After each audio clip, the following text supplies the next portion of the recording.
So if you just got your new Galaxy Tab S10 Lite, or you're just new to Samsung in general, today we're going to cover some of the first things to do. Feel free to leave a comment down below to help others as well. So let's go ahead and get started.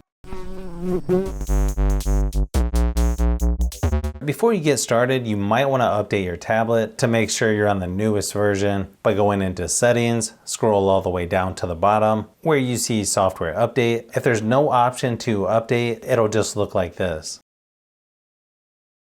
If you want to save battery life, you can go into the settings. If you go into display, motion smoothness, you can switch it over to standard, which is 60 Hz refresh rate. If things seem a little too choppy when you're scrolling, you can always switch it back to adaptive, where it's going to switch to 90 Hz refresh rate automatically to make things a little smoother.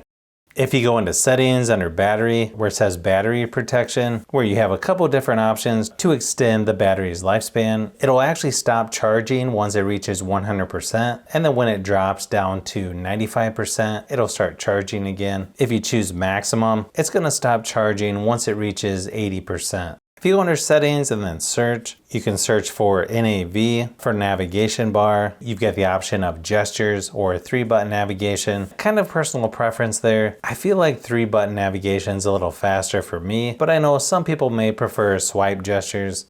You'll also notice down here that it has circle to search. If you hold down on the home button and then select or circle an object, it'll give you more information on that.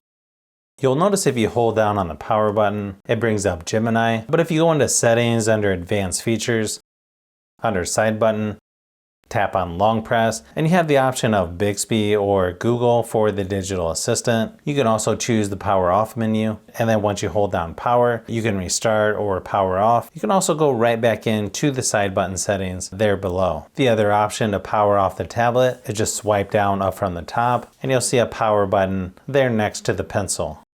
You'll notice as you get close to the screen, you'll have the little pencil pop up with your shortcuts for the S Pen. I know for me, the little pencil tends to get in the way sometimes, so you can tap and hold and then drag it up or down. You can even drag it to the left side of the screen as well. If you go into settings under advanced features, you want to make sure where it says screen off memos is turned on.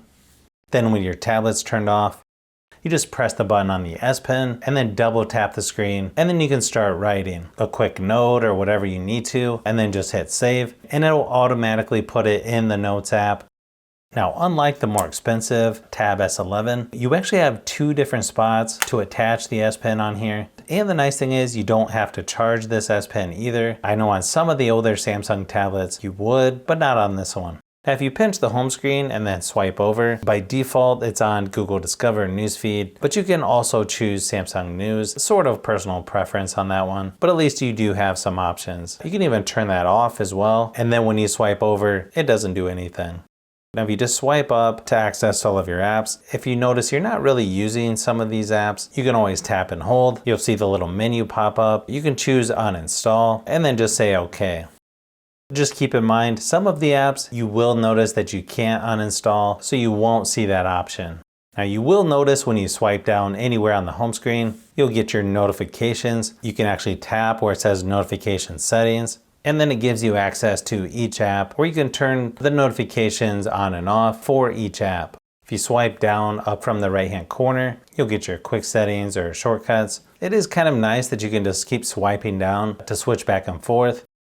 But you can also tap on the little pencil and choose panel settings, and it gives you the option of separate or together. Once you go back, you can just hit done. Then you'll notice you have your shortcuts and the notifications all in one again, pretty similar to the older Samsung tablets. Swipe down again and you'll get the rest of your shortcuts. Then you can hit the little pencil and customize this as much as you like, really. You can tap on edit to choose more shortcuts. You can add and delete. You can even tap and hold on each of the sections to reorganize things as well.